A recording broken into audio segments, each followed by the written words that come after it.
जी नमस्कार दोस्तों बिल्टोन के अभ्यर्थी के लिए बहुत खुशी की बात है कि उर्मिला इंटरनेशनल जैसे कंपनी को जो है एक्सटेंशन नहीं मिल पाया, जिसके लिए बिल्टोन कर्मियों को जो परेशानी हो रही है, सैलरी की समस्या हो रही है, जो 3-4 महीने से जो सैलरी नहीं मिल पा रही है, यही कारण है कि Urmila international service private limited जो होती है उनकी सर्विस जो है एक्सटेंस नहीं हो पाया, यानी कि उसको जो है टेंडर नहीं मिल पाया, जिसके कारण से बहुत सारे अभ्यर्थी को जो परेशानी हो रही है। दोस्तों अगर Urmila international service private limited अगर ख़त्म हो जाती है तो बिल्टोन अभ्यर्थी के लिए क्या फ़ायदा मिल सकता है, यहाँ पर हम आपको पूरी जानकारी इस वीडियो के माध्यम से देने वाले हैं। तो चलते हैं, शुरू करते हैं। दोस्तों एक ज्वाइनिंग लेटर है और ज्वाइनिंग लेटर में बहुत सारी चीज़ को दिया रहता है कि अगर सर्विस प्राइवेट लिमिटेड ख़त्म होते हैं तो यहाँ पर शर्त लिखा हुआ है, जैसे यहाँ पर देखिएगा, यह स्पष्ट किया जाता है कि उक्त डाटा एंट्री ऑपरेटर का जो निगम बिल्टोन के कर्मी नहीं है और न ही ये जो है सरकारी कर्मी है। इन कर्मियों का संबंध चयनित सर्विस प्राइवेट से है और इनकी जो है ईपीएफ और ईएसआई जो आदि जो होती है वैद्युति कटौती है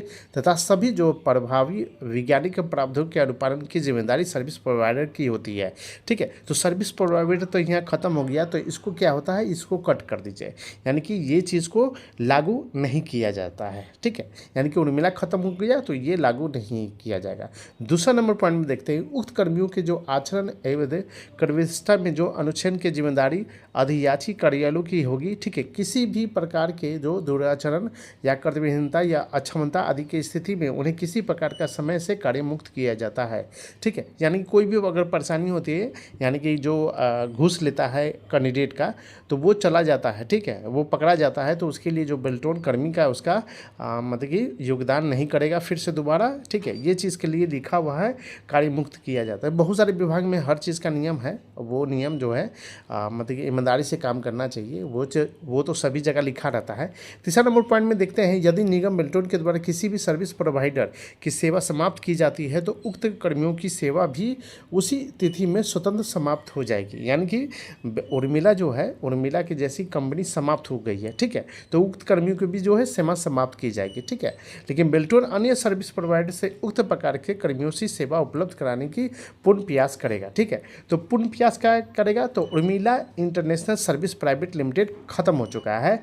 उसके बाद क्या कर रहा है कि सर्विस प्रोवाइडर यहाँ पर लाया जाएगा फिर से, यानी कि दूसरा कंपनी लाया जाएगा, लेकिन अभी तक कोई चर्चा नहीं हुआ है। बिल्टोन अपने स्तर से सोच रही है कि जो ऊपर के आदेश है, यानी कि सर्वोच्च न्यायालय के आदेश है कि बिल्टोन कर्मी के जो होता है, किसी भी आउटसोर्सिंग कर्मियों को जो होता है नहीं रखा जाएगा, सीधे बिल्टोन जो है सीधा भुगतान करने के लिए यहाँ पर आदेश पारित किया गया है। ठीक है, तो उसी पर कार्य लंबित होने के कारण जो होती है अभी तक सैलरी किसी को नहीं मिल पाया।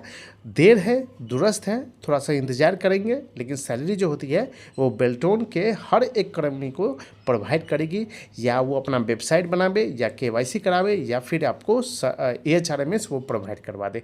ये बिल्टोन की जानकारी पर है। ठीक है, आते हैं चौथा नंबर पॉइंट में है कि डाटा एंट्री ऑपरेटर की सेवा शुल्क की राशि जो है अधियाची विभाग में प्राप्त होने के पश्चात ही चयनित सर्विस प्रोवाइडर के माध्यम से, यानी कि संबंधित कार्यरत व्यक्ति को भुगतान दे होगा। यानी कि कोई भी सर्विस प्रोवाइडर करेगा, वेतन जो करेगा वो सर्विस प्रोवाइडर ले सकता है, इसमें कोई दुमत की बात नहीं है। साथ ही जो है अधियाची विभाग में यह सुनिश्चित किया जाएगा कि भेजे गए डाटा एंट्री ऑपरेटर का आदि जो है समय पर मासिक भुगतान नियमित रूप से किया जाए, ताकि किए जाने वाली विधायी कटौती तथा ईपीएफ और ईएसआई जैसे देर विलंब दंड से बचा जा सके तथा इन कर्मियों को नियमित रूप से कार्य का आधार पर भुगतान मिलता रहे। यानी कि ये बात होती है, अगर बिल्टोन प्रोवाइड करती है तो आपको ये लाभ आपको मिलेगा, फिर से आपको ये वाला लाभ भी आपको जो बिल्टोन के मतलब कि बिल्टोन ये प्रोवाइड दोनों करेगा। ठीक है, इसके लिए जो है अपना नियुक्त करें या बिल्टोन अपने कर्मियों को कैसे ये भुगतान करेंगे ईपीएफ के माध्यम से, वो बिल्टोन समझेगा।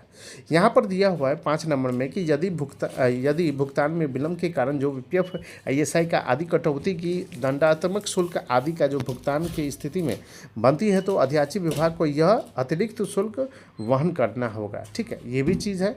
और ये सैलरी जो होती है, अब सैलरी कौन प्रोवाइड करेगा और सैलरी कितनी मिलने वाली है, यहाँ पर हम आपको बताने वाले हैं।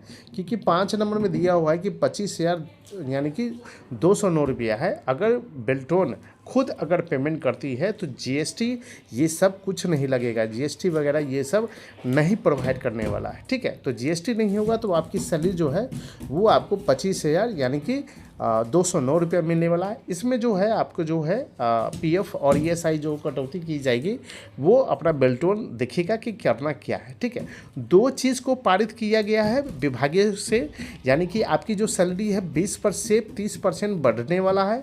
ठीक है, वो भी आपको वित्त विभाग के पास वहाँ पर लंबित है, क्योंकि बेल्टोन कर्मियों और सीधे कार्यपालक सहायक की जो है असमानता को समानता करने के लिए वो पारित होने लगा है और वो वित्त विभाग के पास लेटर है। पहला पॉइंट हुआ। दूसरा पॉइंट हुआ कि बेल्टोन जो है, बेल्टोन अपने भुगतान अगर करती है तो आपको जो है 25,000 यानी कि 25,000 रुपया, ₹209 आपको इन हैंड आपके अकाउंट में मिलेगा। ठीक है, ये चीज़ 2 चीज़ पारित अगर हो जाता है तो बेल्टोन कर्मियों के लिए बहुत खुशी की बात है और बहुत ही मतलब कि आउटसोर्सिंग का जो धब्बा होता है वो ख़त्म हो जाएगा, यानी कि संविदा कर्मी आप लोग कहला सकते हैं। ठीक है, ये सबसे सच्चाई की कहानी यहाँ पर हम बताने वाले हैं। सर्वोच्च न्यायालय का आदेश है कि जल्द से जल्द जो है बेल्टोन अपने जो है सैलरी जो है भुगतान अपने स्वयं करेंगे, स्वयं विभाग भुगतान करेंगे। तो ये चीज़ की जानकारी हम आपको दे दिए हैं। किसी को प्रॉब्लम है तो कमेंट बॉक्स में जवाब दीजिएगा। बहुत सारे अर्थी जो है वीडियो देखते हैं लेकिन एक भी चैनल को सब्सक्राइब नहीं कर पाते कि बहुत सारे मुद्दा को लेकर मैं समझाता हूँ। तो नेक्स्ट वीडियो में एक नए वीडियो के साथ मिलेंगे, तब तक के लिए बहुत बहुत धन्यवाद।